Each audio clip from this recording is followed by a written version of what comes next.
So, folks, it is Friday Eve, Thursday night.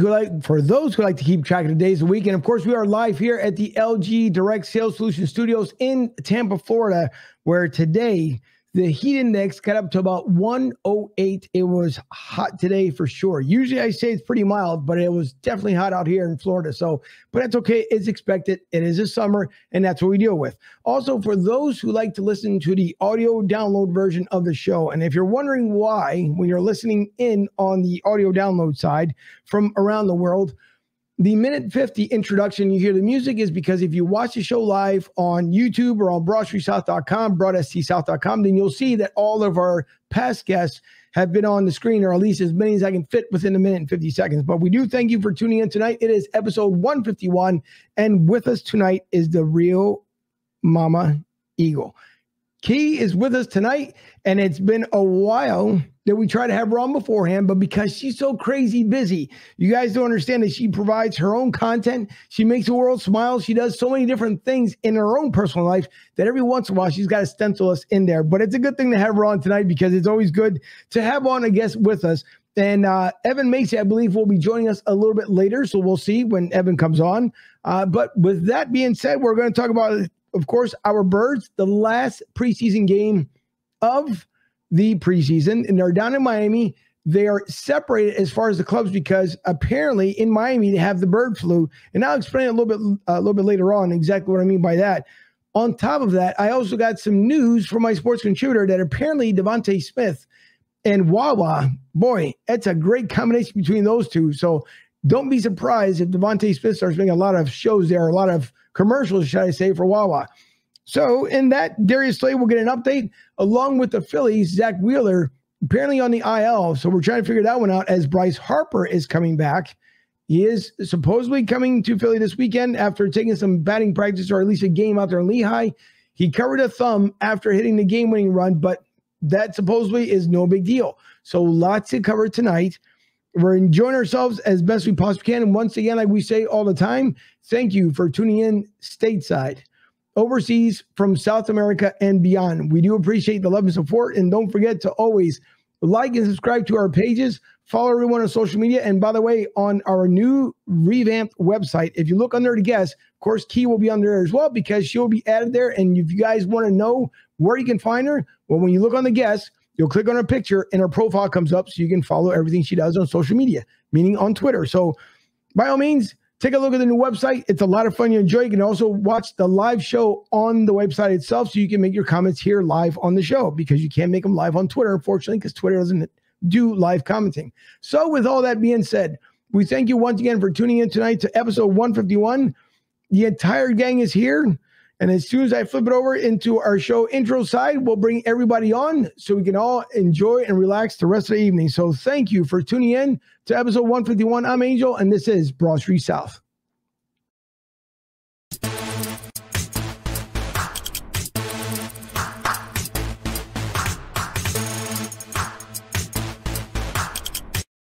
Normally, of course, the Godfather is on here as well, but the Godfather had to step out because he has something to take care of. He will be joining us here momentarily, but our other guests, and of course, the show associates are here. Dylan taking a night off from Toronto to be with us, and we do appreciate, of course, Dylan being here with us. So, Dylan, thank you and welcome. It's good to be here. Good to be here enjoying some Phillies schedule release yesterday. The Phillies schedule got released, and some interesting dates. July 4th, Phillies coming down here to Tampa Bay, baby. I'm looking forward to that on July 4th, Independence Day baseball for your Phils. I'm very much hoping I can go to that game. But yeah, a lot of stuff to cover tonight. Obviously, I'm not an Eagles fan, being a Bucs fan, but I'll try to get my Eagles 2 cents in if I can. Listen, that's okay. But hey, Dylan, speaking of then, if that's the case, if they're down here for the 4th of July, that means that we have to do a Flow Show podcast. Oh, for sure. Yeah, we got to do it from the 360 bar out there in center field at Tropicana Field. Right. Well, that's if they still have it come next year because all these rumors and speculations, what's going on down here in Tampa, who knows where they're going to be playing. It could be playing in your backyard for all we know. Yeah, it's true that there. And, of course, fresh back from vacation, it is our sports contributor, Sean Kilrain. Sean, how are you this evening?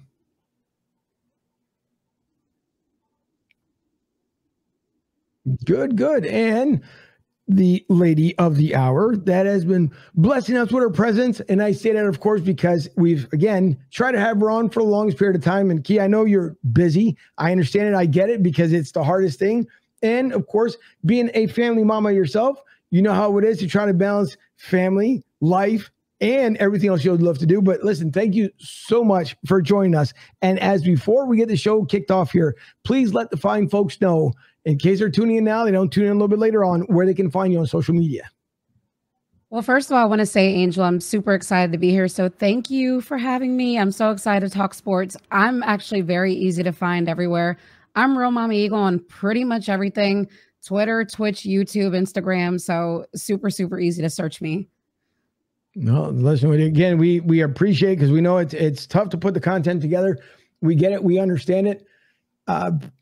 So the big thing is, obviously, as Eagles news come around, and by the way, let me bring on this first one here, because Mikey from Philly to South, he is 28th year with the club. And this year, as I've been saying it throughout the other entire podcast, I got to make sure I bring down the lower banners here so you guys can see, and well, I have to bring it up a little bit later on, but if you guys are down here in Tampa or coming to Tampa, September 11th, we're having a huge kickoff party for the Eagles with the Eagles fans that attend Tampa Joe's. So, Kei, if you're like, you just happen to be in the area, I'm just saying, you can come down here to 9316 Anderson Road in Tampa, Florida, where it's going to be the Eagles kickoff party. $30 will get you the cover charge, which provides food, drinks, minus alcohol. Any beers or anything else, you're on your own. As far as the other drinks, soft drinks will be in there. But for the food, the $30 will cover you. They'll cover also the DJ, and maybe, just maybe, a guest appearance by a former Eagle. We don't know. We'll see as the time gets a little bit closer. So lots to do. And Mike Fuji will be down here joining me on that live telecast. So it should be a lot of fun with Philly to the South, the official fan club of the Eagles down here in Florida, run by Mike Klein and Michelle Henley, who's doing a tremendous job putting it all together. So kudos to Michelle for the outstanding job that she's been doing, trying to put that together at the last minute. It's going to be a lot of fun. So September 11th, if you guys are here in the area, please visit Tampa Joe's, and also visit them at tampajoes.com. So Kei, to start off with, and I kind of teased a little bit in the beginning, and yes, we'll get into the preseason matchup here, but I'm just wondering, did you also hear that Devontae Smith, which I had no clue, apparently is a huge fan of Wawa, and I guess he almost goes there on a daily basis? He's one of us. He's a great kid, and he knows exactly what to say to endear the hearts of Philly fans, because everybody in this area, myself included, grew up going to Wawa. So I love that he's embracing the city, and I'm just super excited to see what he's going to do in year 2 in general. I think it's going to be exciting, because everybody knew that he was coming here. He knows he's going to at least attempt to get better. We hear it. We keep hearing it from practices that he's stepping up his game, and not like it's much a step up, but he wants to get better year in, year out. And you can tell, because even during the offseason, him and Jalen Hurts, supposedly at different locations, end up getting together to try and make both players better. So Devontae Smith, I would imagine, and I would think, maybe a far stretch, but I'm thinking at least a 1,000-yard season, and is 12 touchdowns out of reach? I don't really think that's out of reach if you think about the fact that cornerback number 1 is going to be on A.J. Brown. Last year, cornerback number 1 was on Devontae, and he still made a great impact. So with cornerback 2 on Devontae, and with Quez Watkins also, playing some reps on the field, taking away a bit, I could definitely see 1,000 yards in season for Devontae Smith. He got in the end zone quite a bit last year, too. People forget. He did. That's absolutely true. So I'm going to, I mean, for a lot of people who had him on their fantasy football team last year, obviously end up racking up. Some people end up and even winning their championships with Devontae Smith. I would imagine he's probably one of those early ones. If everybody hasn't locked in their fantasy football, I don't know what you're going to do when the season's only about 3 weeks away. But I know a lot of people end up choosing him during their fantasy football picks. So it's good to see that he not only does he bring the hype, but obviously he's going to bring the stats to go along with it. And that's great to see. Along with the same way with Jalen Hurts, as we keep talking about him, that the improvement that he's had this season. And once again, we can see it. You can see it. You can hear it in the preseason. It's been talked about on almost every media outlet out there as far as what his quarterbacks coach is doing with him, what the O-line coach is doing with him. So the expectations are extremely high for Jalen Hurts. Now, I don't believe, from what I understand, he's going to get any play time coming up on the third game here. And especially, as I mentioned earlier on the show, that the Eagles, or I should say the Dolphins, are going through some sort of bird flu. And originally what it was, people thought that they had COVID. Then come to find out it's actually that they thought then it was a flu. Then come to find out it's actually a stomach virus, which even went through the Tampa area about 2 months ago. So apparently it made its way all the way down to Miami. And so rather than putting the Eagles obviously in harm's way, because it is the last preseason game, they didn't want to cancel it and go back because, of course, they had joint practices, except for they didn't have it today. So with that being said, obviously Jalen is not going to be on. So we're going to see what's going to end up happening with Jalen Hurts. And what the expectations are high anyways for the last preseason game. And joining us here on the show as well is Evan Macy. Evan, welcome to the show. Hey guys, how you doing? Good. How are you? Very good. Thanks for having me. No problem whatsoever. No problem. So we're getting into some Devontae Smith talk, obviously some Jalen Hurts talk, because the final preseason game is coming up here. The Eagles are trying to not get sick, as Miami players, a lot of them are getting that stomach virus that we've been hearing about. So no joint practices today. And from what I understand too, there could be a possibility the Eagles end up getting dressed where they were for their practice today. So they might not even get dressed within the stadium because they're trying to do everything possible not to be sick coming home, because they're off for 2 weeks before the season starts. So Evan, I don't know if you heard anything different, and Kei, I'll get back to you here in a second as well, but I don't know if you heard anything differently as far as when it comes to Miami. Like, what's the status as far as the Miami players, and do they expect for all the players to end up suiting up for tomorrow's game, or for Saturday's game? Well, I have to give props to Miami for taking this precaution to protect the Eagles, even though it robbed us all of getting another a joint practice, because those things are a lot better than these preseason games that we're getting. I'm not a doctor. I don't know how fast stomach viruses spread. I don't know how contagious this stuff is. I think they're going to do everything they can to play the game, but I think losing the final preseason game wouldn't be the end of the world. You get to watch a whole lot of Reed Sinnett and Jason Huntley, and I don't know. As a sports writer, boy, oh boy, you just want those things to be over. So selfishly, I'm a little bit indifferent to it. Obviously, I hope everybody stays healthy. I hope they can still play the game, but I'm glad they're taking precautions. I don't have any intel. Jimmy Kempsky's our Eagles writer. He went down for the joint practices. He is our Eagles beat writer, and he abhors the preseason game so much that he's on a plane home from Miami right now. He's going to watch the game on TV. He's not even staying for the game. So, I hope we get to see some football played, not Saturday, but if not, I don't think it's really going to hurt the Eagles very much. Right. So, Kei, as we're going with the conversation here, when Evan ended up jumping on, but the same thing for you, like as we're coming up here in the final preseason game, again, this is basically to fill up the roster, whatever's left of it, and the guys going into the practice squad.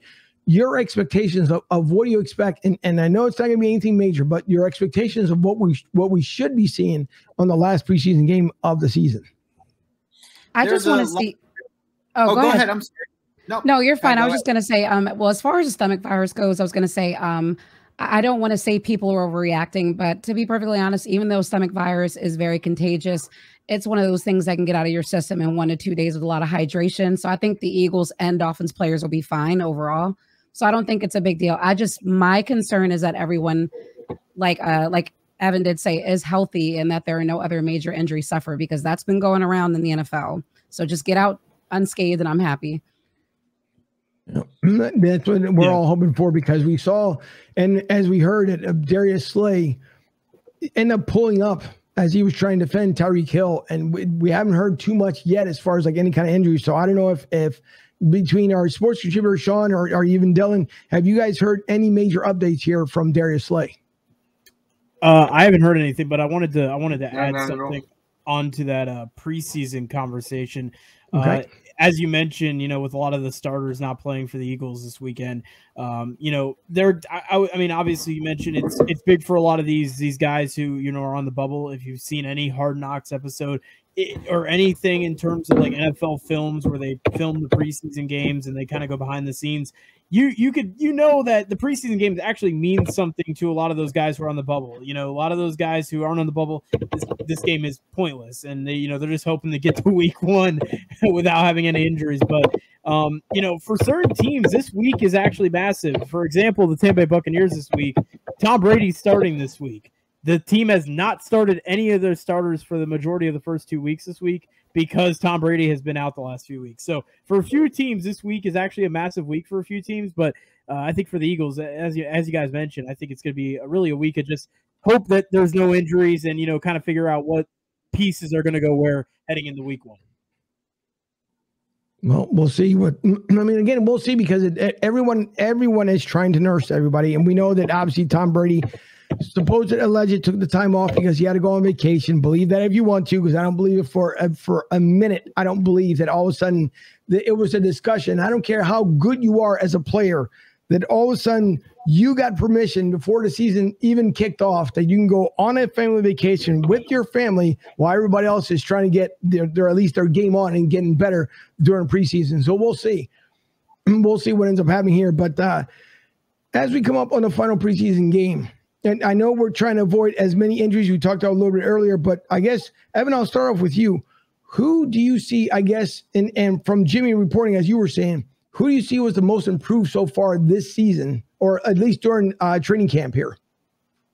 So I was at a couple of training camp practices, I think 4 or 5, and the players that really stood out most to me, I thought TJ Edwards was absolutely fantastic. He looked like the best linebacker on the team, and he really stole the show on defense, at least at the practices I was at. And I know a lot of people agree with that. And I also think that having A.J. Brown on the team and having a second year of chemistry with Dallas Goedert has really made Jalen Hurts a better quarterback, mostly because he's going to have guys who can get open quickly, and he's going to get guys who can win contested balls. So he's going to be able to throw the ball away a lot more quickly. I know he held on to the ball a lot, and he was notorious for kind of holding on and extending plays and being able to make something out of nothing. And I wouldn't be surprised if we saw less of that this season, just because Jalen Hurts has what looks like a more mature offense around him. So Hurts and Edwards are definitely the two. A.J. Brown is the best wide receiver I've ever seen in person. It's just absolutely remarkable watching him play football and watching him practice. He's just a big, burly, muscular guy. And the little details that he uses to catch the football, and one that I noticed is that when there's a ball that's thrown while he's en route on like a fly route or even like a slant, he does not look at the ball until it's in his arms. I don't know how he does it. He's got eyes coming out of the side of his helmet, but he does not hint to the defender that the ball's coming. He's just able to instantly catch the ball in one motion when it's thrown to him. I'm sure there are other wide receivers who can do that, but I've never seen it up close and personal like that, and it really blew me away. As I hear the grumbling, because obviously I'm not back home, so I get to hear things basically third party for the most part, unless I pick up stuff from the Eagles website. And Dave Spadaro, of course, doing a great job. He was with us before earlier on this year. But the expectation, at least what I see from the field and from the stands, even with the coaches, and everybody knows like it's the second year now with the Eagles, with the coaches that were brought over either from with Nick and or the ones that were chosen to be here. But it seems like there's been a better bond, a better gel come year 2. And year 1, we expected that, you're not going to, if the Eagles would have won the Super Bowl year 1 with a brand new coaching staff and everything else, I'm pretty sure everyone would have lost their mind. But we know that everything's going to end up gelling year 2. We hope to see a lot of improvements. And from what I understand, that as Jalen is being coached, if a particular coach shows a lot of signs for Jalen improving as best as he can, that he could be possibly looking for a head coaching position come next year. So this coaching staff is probably going to be most heavily watched, I want to say, throughout the entire season. So we'll see exactly what ends up happening. Kei, the same thing for you. I want to know, at least from you, what do you think has been the most improvement that we've seen so far in this preseason? I would say there are a couple guys that come to mind, and this might be very unpopular, but I do think that people should pay attention to someone like Marcus Epps, because I do think that he's thinking about, I think he probably thinks about that touchdown he gave up against, that reception he gave up to Metcalf against Seattle a while back. But since then has improved, definitely has had a better passer rate allowed, as a lower pass rate allowed against them. And the coaches love him right now. They're saying that he's tough. They're saying he's putting all those things behind him. He's really hungry for the starting job, and I'm just really high on him. And as far as another player, I wouldn't say they're most improved because it's technically their rookie season, but I also do think if you have not paid attention to Josh Joby, you absolutely should. This kid is the real deal. Like I said, great pass defender, can even play a bit against the run, can do it all. Great tackler, just somebody to really keep an eye on for the future. Not a starter, but definitely a future.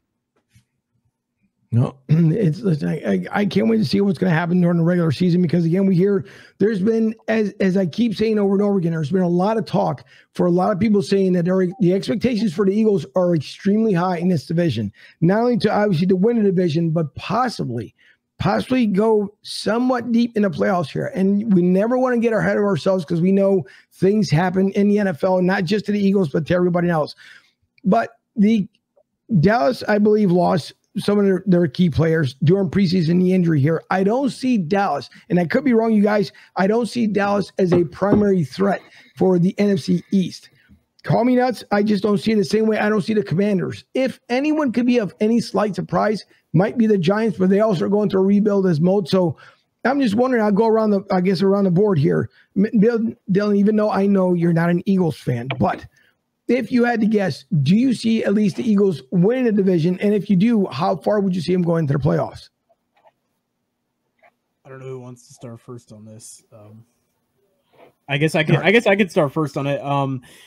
I'll begin first. I actually just did my predictions for the NFL season. I actually have the Eagles going 11-6 this season. And I actually have the Dallas Cowboys also going 11-6, but I have the Eagles winning the division. I think that the Eagles are going to be very competitive this season. I think Jalen Hurts improves as a quarterback. I think Nick Sirianni in his second season, I think is, kind of getting his footing as an NFL coach. Remember, last season was his first year as a coach. So I think the Eagles are going to be very competitive this year. I mean, the Giants and the Washington Commanders, we don't know what both teams are going to be like this season. So really, it's going to be Dallas versus the Eagles, I think, for this division, and I think the Eagles end up getting it. I think the Eagles are going to be very tough, and it's tough to play in Philly, man. It's tough to play in Philly. The Bucs know it very well. We've lost a lot of games in Philadelphia, so I am going to take the Philadelphia Eagles. I think Jalen Hurts is a very dynamic quarterback and brings a lot to the table, and I just don't trust Dak at all. I think he's a good quarterback. I think he'll win games, but I just don't trust him at all. I definitely agree with that one. That we'll see. But Key, the same thing. What do you expect as far as, do you see the Eagles winning the division? And if they do, how far do you see them going? I definitely see them winning the division. The Eagles, to me, and this is not even fan bias, were easily the most improved team on paper in the NFL this year, besides maybe the Ravens and Jets, maybe two teams that I thought had great off seasons. But look at Dallas. They got worse. They traded Amari Cooper. Randy Gregory is gone. Lawrence is someone on the D-line of Dallas that you would normally fear, but still hasn't lived up to his contract. Diggs is a great player for the Cowboys secondary, but he still gives up a lot of yards. That defense as a whole is still a question mark. Dak's offensive line is older. They just lost Tyron Smith. Zeke is also older. So Dallas on paper looks a lot worse. And plus, we don't have repeat division winners in the NFC East. And I agree. And I also do not trust Dak, because when Dak's O-line is not perfect, he makes a lot of mistakes. I think the Eagles were number one in rushing last year. I think they can do that again. And I think that's really going to help Jalen, in addition to having A.J. Brown and Devontae Smith. And I think that he's going to do really well this year. That was it. And Evan? That was a really good lead into some of my thoughts there. So good work. They led the league in rushing last, and I've charted Seamus Clancy, who's my deputy sports editor. We charted every single throw that Jalen Hurts made and every single play from the first team offense during training camp, during 11-on-11 and 7-on-7 drills, and they threw the ball more than 70% of the time. And that makes a lot of sense, because if you're not having full contact and you're not tackling guys, then you're really not going to get a good sense of what the running game is going to look like. My fear is that they're going to abandon the run. If you remember the way that the season started last year, they were a pass-first team, and they really put a lot on Jalen Hurts' shoulders. Right. Granted, the wide receivers were not as good, and Nick Sirianni was a rookie head coach, but the results were really bad, and you saw that kind of regression to that kind of play calling when they went against Tampa in the first play game. So my fear is that they have this identity with like the best offensive line in football where they should be able to pound the ball and run the ball and make Jalen Hurts a game manager. And I think if he's a game manager, he can fill in the gaps with spectacular plays and hitting his wide receivers. If they put the entire season on Jalen Hurts' shoulders and they make him throw the ball 40, 45, 50 times a game, that's when I'd be fearful because his accuracy isn't fantastic and he's never been that kind of a quarterback. So the regression of the Cowboys is more the reason why I think the Eagles will probably win the division. They're not going to lead the league in turnovers again. They're not going to lead the league in scoring again. It's really hard to do those two things in back-to-back years. And it's kind of they've lost a lot of key players, and there are a lot of people injured. So I think the Eagles are the better team. But I think it's going to be really interesting to see what this offense looks like. I'm sure it's vanilla, and at training camp, we're not seeing what we're going to see come the season. But I would be a little bit nervous if they come out slinging the ball because, you know, maybe it'll work against the Lions. But once they play the Vikings and some other more legitimate teams, I'm very interested to see what the offense looks like. So I'm hopeful, but I don't have sky-high hopes at the moment. No, all good points because the same way Joey B, who's a great friend of ours out there from Colorado, of course, as I said on Tuesday night, he's enjoying the Stanley Cup win as they should out there with those speed demons that they have in the Avalanche, which I'm pretty sure I wouldn't be surprised if they end up going back to back because the speed that team has is ridiculous. And the young players and the staff they have there, it's going to be a culture probably for years to see. So who knows? Could they possibly be the next dynasty? I mean, there's a lot of ways you're going to handle that one, but as he says, the Eagles might start off 2-3 because he is a Giants fan. And for me, he makes a great point because I'm not sold. And Kei, I want to get your thoughts on this here too, because I'm not completely sold that we're going to be like everyone thinks the Detroit Lions is an automatic win. I don't see it as an automatic win. Am I wrong? There should be some fear that the Eagles may not pull it off. Or is it something just, I guess, maybe the first game nervousness that I'm thinking of that the Eagles won't be able to take care of business with the Lions? I think that you're an Eagles fan, and understandably so. You are thinking about our track record and openers that we probably shouldn't have won, that we didn't win. But on the flip side, the Lions, to me, they still have a ton of question marks. We still don't know we don't fully know what Campbell is and what he'll do with the team. Jared Goff, to me, is by no means a great quarterback. The Lions don't have a stellar offensive line. They don't have a running game that absolutely scares you, or a defense that scares you. They have some players and some potential good players on their defense, but I'm not going to say it's an automatic win, but I don't see why any Eagles fan wouldn't go into week one feeling confident about it. Now, the Minnesota games and the Washington games that follow, those would make me a bit more nervous for sure. You're absolutely right. Evan, your thoughts?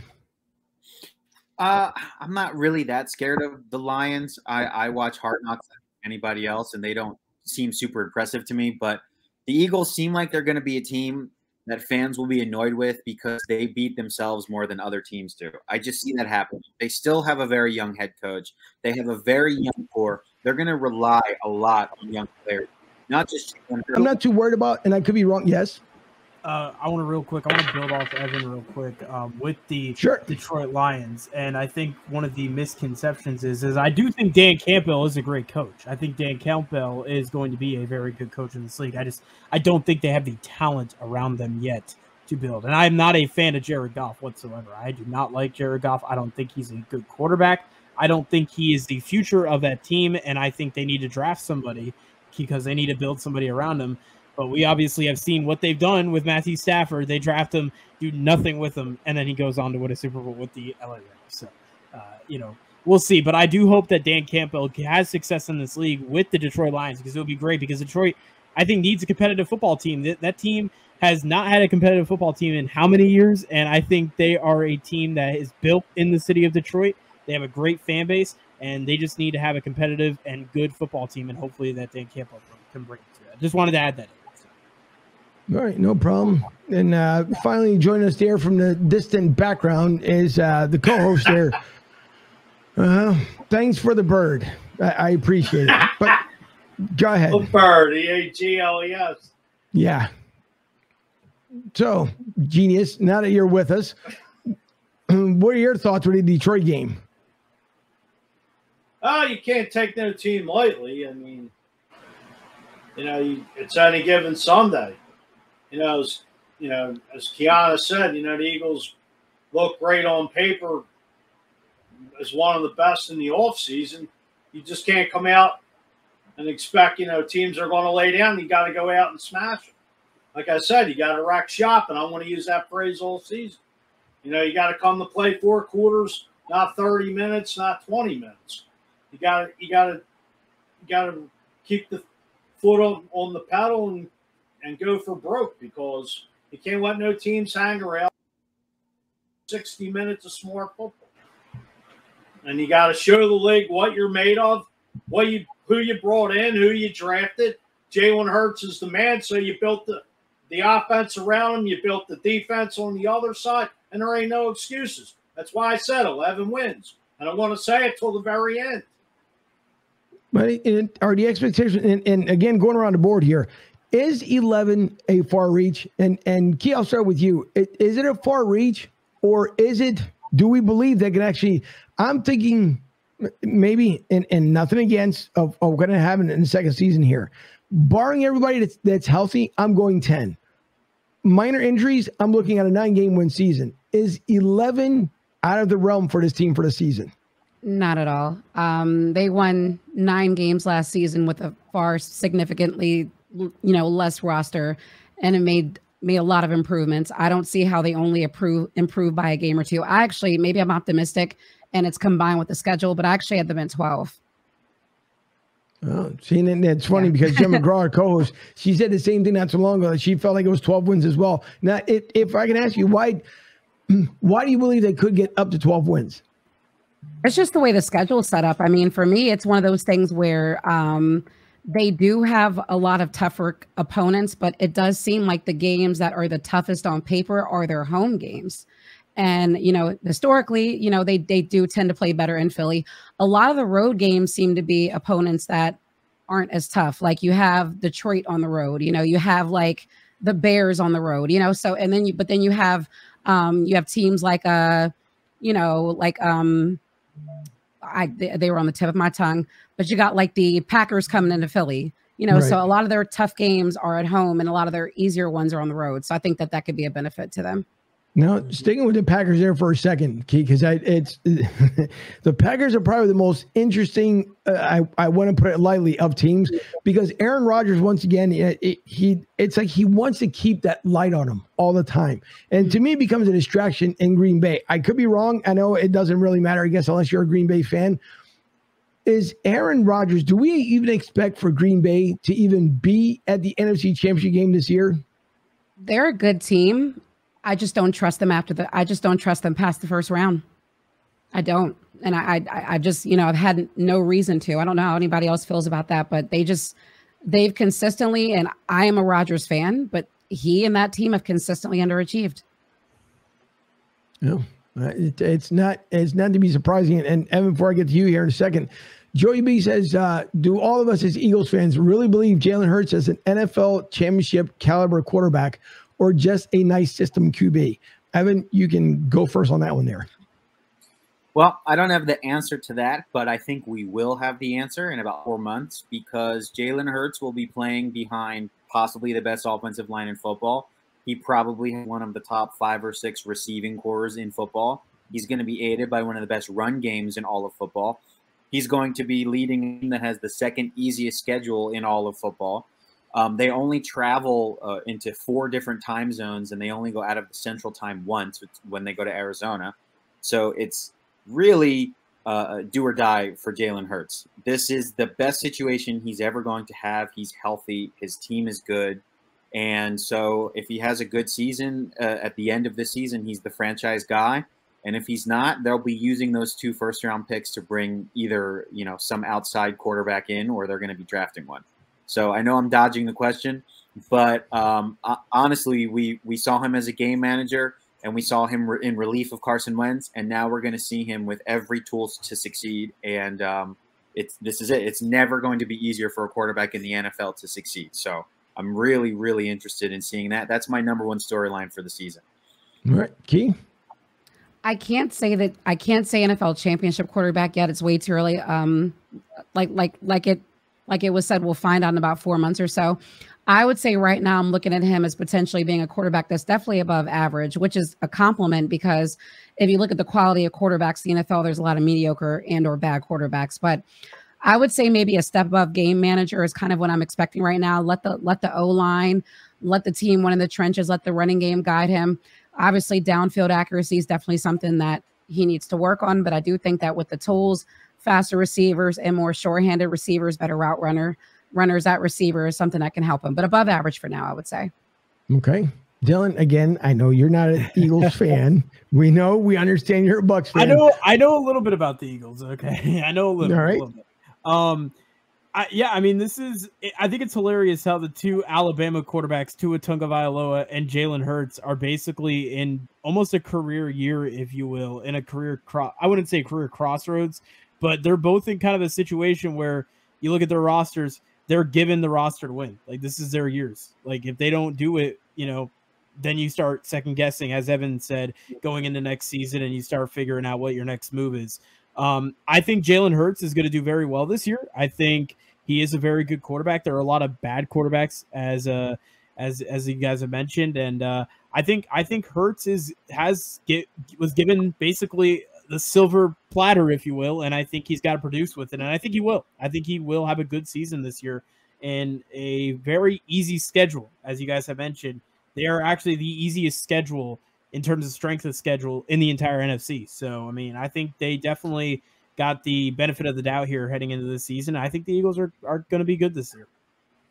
I hope so. And before I bring up the next comment here by Joey B. Tom, thank you for tuning in from Ireland. I'm pretty sure it's got to be, that's one place I would absolutely love to visit, only because of the greenery itself from the island. And there's a lot of history in Ireland, along with the fans that we have out there as well that listen to us on the audio download side. So I hope you and the missus are enjoying yourselves out there in Ireland, and bring back Fuji like a green beer or something. I don't know, bring him back something, because either that or just throw it from the plane. I'm pretty sure he'll catch it because he's got those Velcro hands. So make sure you take care of Fuji there. But Joey B says, if the Commanders with Carson as their QB beat the Eagles, what would be the narrative be then about Jalen Hurts? And then, of course, he throws in there, I could see Fuji throwing empty Miller cans out from the upper deck in the link. But listen, I'm pretty sure Fuji already knows. We know that Fuji will get fired up, beyond fired up for that point, if it does happen. I don't see the Commanders beating the Eagles, not even once this season. I think it's a complete sweep for the Eagles when it comes to the Commanders. What I feel bad for is Ron Rivera. And Kei, if I can remember, I'm going to bring back a question to you as far as when it comes to relations, when it comes to the Commanders themselves, which we like to call them DCU around here. Mm-hmm. But I don't believe for a minute that they're going to end up getting the job done. But that's a great question here by Joey B. Kei, I'm going to end up starting off with you with that one. If, and it would be a huge if, Carson beats Jalen, what would the narrative be that following Monday? The national folks and probably some Philly people are going to have a field day with it, and that's something that's just going to happen. They are going to say things like, "Oh, we made a mistake. We should have kept Carson." So that we will hear that. But the reality is, it's not about quarterback versus quarterback. It's about team versus team, and you kind of really just have to listen to the rational people, because it could be one of those situations where Jalen completely outplays Carson, but maybe one of our receivers or running backs fumbled at the end of the game. You never know what happens. So I always like to look at context as opposed to the final score. But yeah, people are going to say things, but the end result to me at the end of the season, where both teams are going to be when it's all said and done, matters. And I think the Eagles will be farther than the Commanders, and that's really all that matters. Well, that's exactly what we're hoping for. So we'll see. And I know, as Sean maybe have a little bit of difficulty here tonight, but Sean, getting to you as well. What do you believe, if anything, what do you believe would be said on Monday following a loss to the Commanders?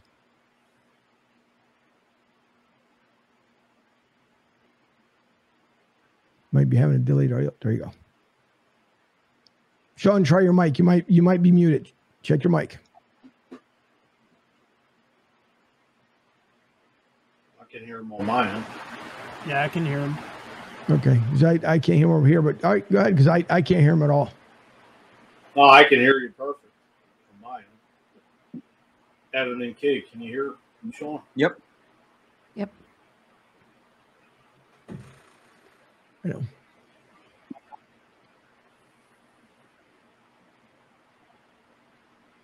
All right. Hopefully the audio will come in on my side. Unfortunately, I can't hear anything, which means that everyone else, as my producer just told me, she couldn't hear a thing as well when Sean was talking. So you guys might be able to hear him, but I didn't hear a word that Sean said. So hopefully he'll end up, he'll kick himself back in here. So we'll wait and see what ends up happening. But now, Mr. Godfather there, the brilliant son of Howie Roseman, what do you think the expectation here coming into the last game, since you're coming in late into the show here? What do you think the last expectations of this preseason for the Eagles, what they plan on doing, and then what do you expect out of Detroit? Oh, third game, last final preseason game. I mean, a lot of guys just trying to make the team getting jobs. I mean, you figured, what are they down to, about 80 right now? So a little bit more than that. You know, a lot of guys are going to get caught, and, you know, this maybe the last go around for some guys, and other guys could be showcasing their talent for somebody else to get picked up on waivers. Yeah. Well, it looks like, hey, Sean, and I believe, because I can hear you typing there. I go back with your thought you said earlier. Okay.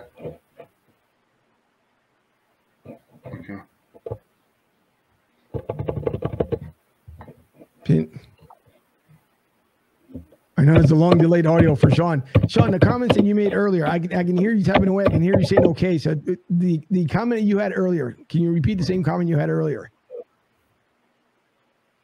Okay. I think they beat us, Washington, and then when we come back home, we beat Carson and the Washington Commanders. All right. So now and Sean, because I know and there he goes. Just as I said, he came back. He's gone again. So, but it's just things happen sometimes. It's just the way it works. I know Joey B had another question before Fuji. I get back to you as well, but he was wondering who was the last quarterback to win a Super Bowl. Was it Namath or was it Stabler? But wasn't Namath the last one to win from Alabama? Fuji, no. That's a good question.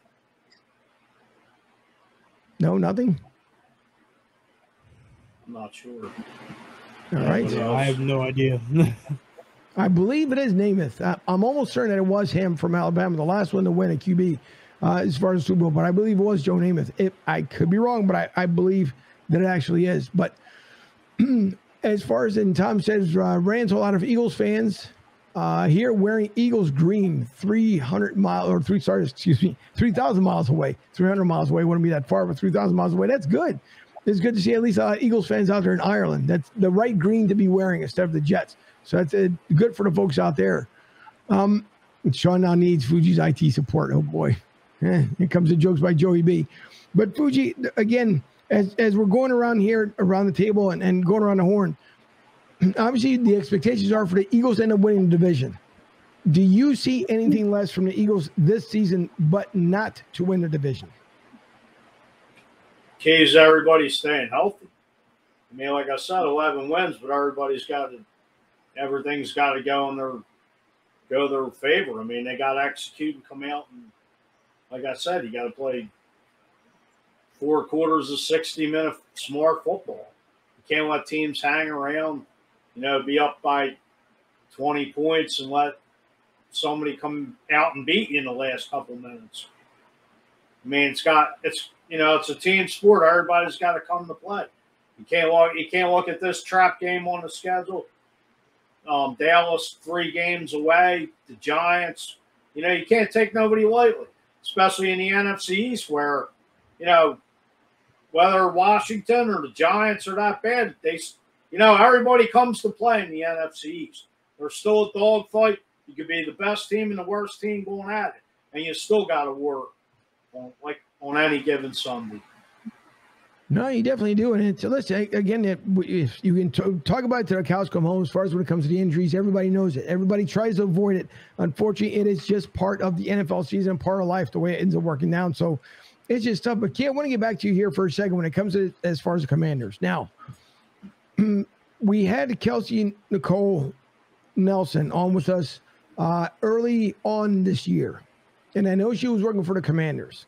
Now, Dan Snyder, as we all know, had put people in situations where they didn't ask to be.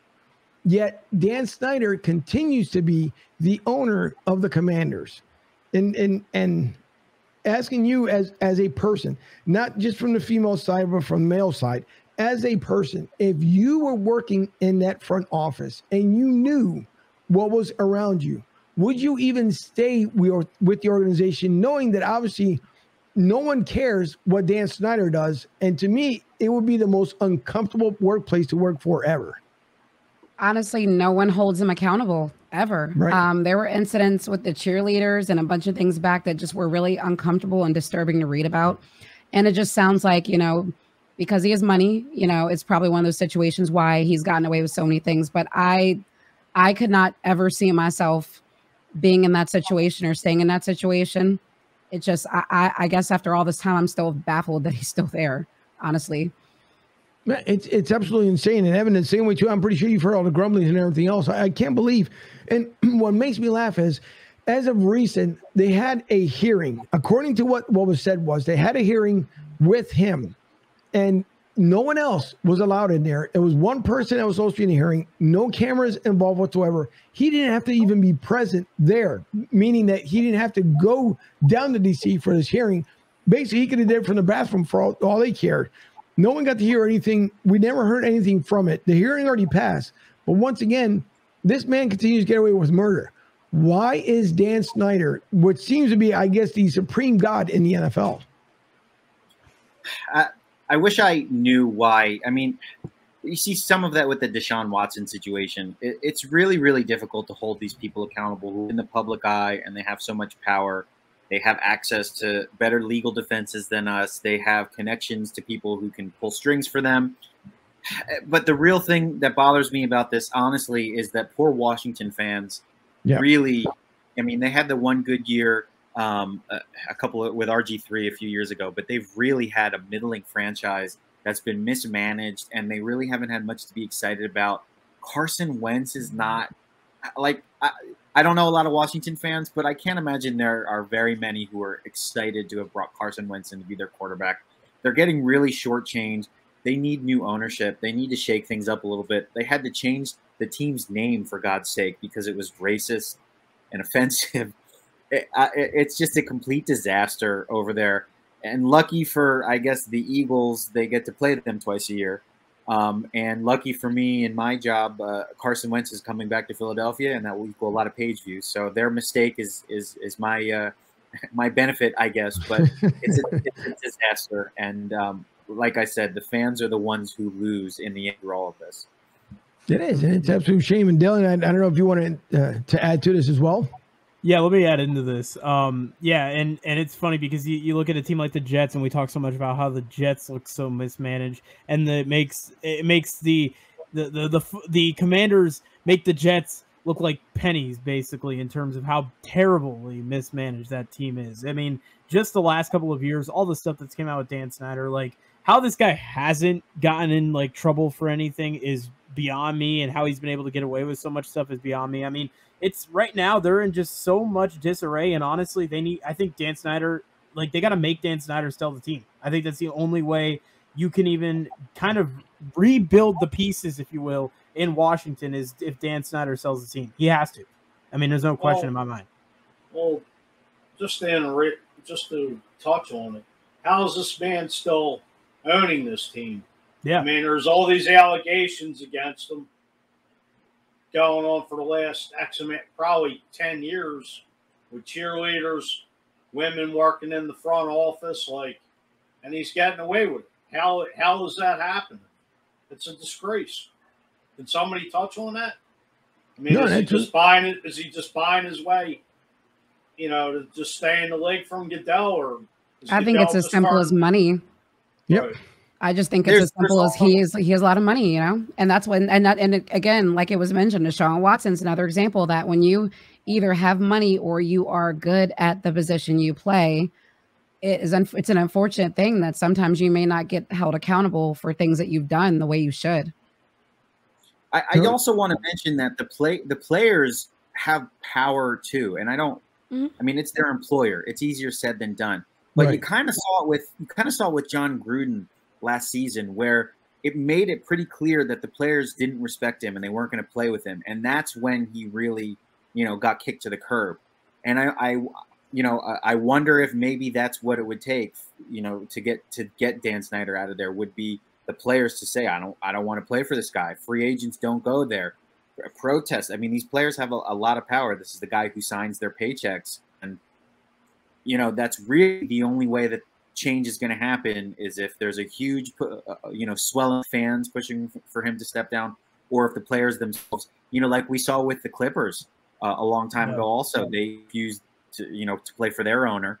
And that's kind of how these things happen, because really money protects money. So unless there's somebody to point the corruption and really make them accountable, it's not going to change.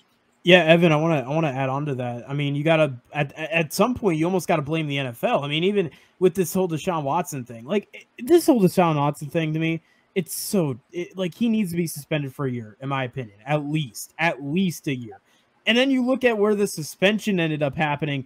Oh, how terrific is it that the suspension ends and he's playing the Texans? What a money grab this is by the NFL. It's so rigged. The NFL knows what they're doing.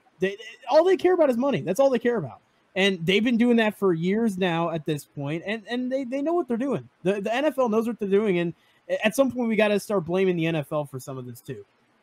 Yeah, but they won't. The NFL, listen, Roger Goodell will never take blame for it. And not only that, but the problem that I have with this whole Deshaun Watson situation was you hired a female judge who has a great track record, and she went over every bit of evidence, and you had full confidence that she was going to do the right job and the right thing and everything else. And what do? You basically tell her, you're no good. I'm going to still take control of this. And it doesn't matter what you say. I'm going to add a special. Why? Because Roger Goodell continues to put his foot in his own butt and make himself look ridiculous year in and year out. So you're trying to make Deshaun Watson an example of what? Of your mistakes. So if I'm that judge, and I could be wrong, if I'm the judge, do I even want to bother to stay with the NFL? Or do I walk and say, like, didn't you guys hire me to do a particular job? I did it. I read through all the evidence, and you still feel like I didn't do good enough? No? You didn't hear me? It feels like ultimately they just want to call the shots themselves. Mm-hmm. I mean, it's all about money. It's all about ratings. And unfortunately, the Browns with Watson getting airtime because they've gotten some primetime games means something to the NFL. And I agree wholeheartedly that he should not be playing this entire year. That's how I feel about it. But as far as the judge goes, again, you're right. What was really the point of going through that if they were just going to go over her head, like you said? Yeah, which is just ridiculous. So I want to end it here with the last three comments. And Rick, thanks for tuning as always out there from Southwest Airlines. We do appreciate when you go into the break room there. But he says, is it me or do the Eagles start off the first game when coming off a bye, rusty, and then kick into high gear during the second half? It seems that way. I mean, we've only got one season next year on his belt to see what it looks like. So we'll see come this year. But yeah, it just seems to be that. And Eagles sometimes, even we see in the first half of the season, has not been that well. But the second half, they kick it into high gear. So we'll see there. And then Fuji, Joey B says, your Eagles going to sweep my Giants. Won't be relevant for at least the next 3 or 4 seasons. And got our load up on the draft picks. And then in 2025 or 2026, viable contenders for an NFC East title. Do you believe that? Well, Brian, I think they need a quarterback. Yeah. Daniel is going to make them a contender in 2025. But if they hit on a quarterback next year, if they're willing to take that risk, then sure. That all you need is that one guy, and then it can change everything. It's true. Joey B says, before I get the last one there for Dylan, he's got a question down there, but it says, and no, I didn't hear about this. Apparently, this must be something that just ended up happening. But awful. Buffalo Bills this just broke. Not the yeah. So this came out like an hour ago. So what happened? Because obviously, as I'm prepping for the show here, I get a chance to see exactly what ended up happening here and what happened. Apparently, the punter, I guess Buffalo just signed, not just signed. I'm thinking of Indy. Apparently, he got called raping a 17-year-old girl, and that's a report that just came out within the last hour or two. Why? Listen, this will be the mystery question that no one will ever have the correct answer for. you get to do something that most people do not get a chance to do. You work hard, you make it in the NFL, right? You have basically the best life you could possibly have. Yet you find ways to get yourselves into trouble. For the life of me, I don't understand it. And yet those of us who work 9 to 5 or 7 to 3 or 11 to 7, which way we struggle to be able to pay for stuff.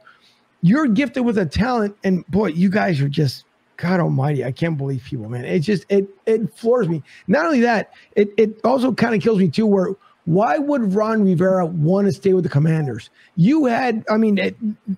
The Panthers didn't believe in you for whatever reason towards the end there. You come over to Commanders, knowing what's happening over there, why would you want to stay with an organization like that? And I'm pretty sure anyone would want to pick up Ron Rivera on their team. So I don't know. It's always going to be the $1 million mystery. I guess we'll get into that later on when we find out more facts about it. But it's just, it's ungodly ridiculous. But there's a question for Dylan there. Why was Charlie Montoya fired? And is he doing anything with any other team? Charlie Montoya was fired because the Blue Jays were just not winning games. I mean, that's all I could say.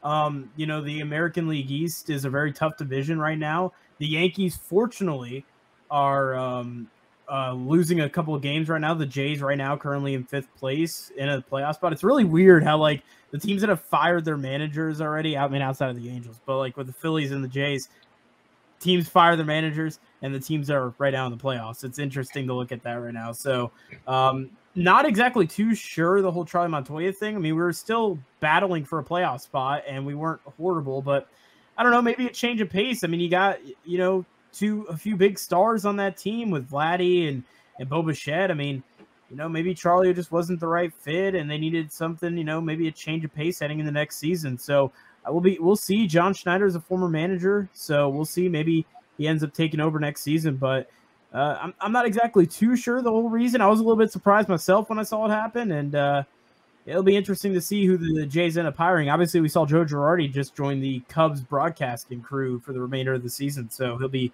doing that here. But, yeah, I'm not sure if Montoya is with any team. I don't believe he is right now. So.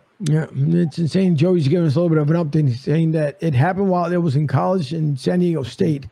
Per the USA Today article, and apparently it happened in 2021, fall of 21, and the Bills still drafted him after they had the police report. It is absolutely disgusting. As a father of the teen daughter, I'm absolutely disgusted, and anybody should be. That's ridiculous. If the Bills knew that I didn't see that Buffalo knew. That's ridiculous. That is ungodly ridiculous, and it makes your organization look like absolute garbage. You can say whatever you want to, but that's ridiculous. Wow. That's a shame. Anyways, we'll get into that discussion later on. But listen, I want to thank our guests who came on tonight and for our sponsors as well. Thanks to Philly Sports Trips. If you guys are looking to fill the bus down to D.C., there's already 800 plus signed up. We're still looking to fill up more of our Broad Street South bus. So do us a favor, visit phillysportstrips.com. You can visit it right through our website, broadstSouth.com. Put on the book trip button that you guys see there on the website and book your trip today and make that trip down to DC to let the Commanders know exactly what they're not going to do this season. Also, along with Tampa Joe's, don't forget the biggest kickoff party of the season provided by Philly to South. And thanks to Michelle Henley, who did a great job putting that together. Join us at 9316 Anderson Road in Tampa. So for the Eagles kickoff party, September 11th. September 11th is the big kickoff party. So join us. $30 gets you in the door. Food, music, cover. So we'll be good there. Along with, don't forget about lgdirect.net. lgdirect.net for Larry Gilman, who does a terrific job with lgdirect.net as far as when it comes to your apparel and payment solutions. We do appreciate lgdirect.net and also with them being with us here on the studio as well. And Big Star Sports at bigstarsports.com. And there with Andy Clue, Monday through Friday in the trenches from 10 to 12, only on Sports Talk 790 in Houston. So thank you once again to Key. Please let everybody know before I let Evan know as well where they can find you once again on social media. My name is Key, also known as Real Mama Eagle, and that's actually where you can find me on Twitch, Twitter, YouTube, Instagram, everything. Just Real Mama Eagle, no underscores, nothing else. All right. And Evan? I'm 35, but I'm a boomer. I have Twitter at Evan_Macy. That's really it. I use Twitter. I play golf. I like to watch TV. So, just find me on Twitter. All right, that's the same. Listen, I follow you on Twitter as well, so that it's the same with me. I have on the social media. Well, you guys can find me on the website where all my social media handles are. But yeah, definitely check that out. And also, again, if you guys want to watch the live show and make your live comments, of course, you can go right on the website and make your live comments there as well. There is an actual form. If there's something you want to bring up, or there's a small business that would like to do business with us, there is a form on there at the home screen where you can fill out and let us know, hey, what we're doing, how we're doing. Or if you'd like to do business with us, we do appreciate it. And Robert chiming in here at the very last minute says, what's up? And Angel, Mike, Dylan, and the rest of the crew. Miss you guys. Miss you too. I hope you enjoyed your vacation here, Robert. So listen, thanks to everyone once again for Debbie over in Studio B. For the Godfather, Sean, and Dylan, we hope everyone has an enjoyable weekend. Thank you, and enjoy the Eagles game as they wrap up the preseason and get ready for the regular season. So with that being said, thank you once again, episode 151, and we will see you all next week.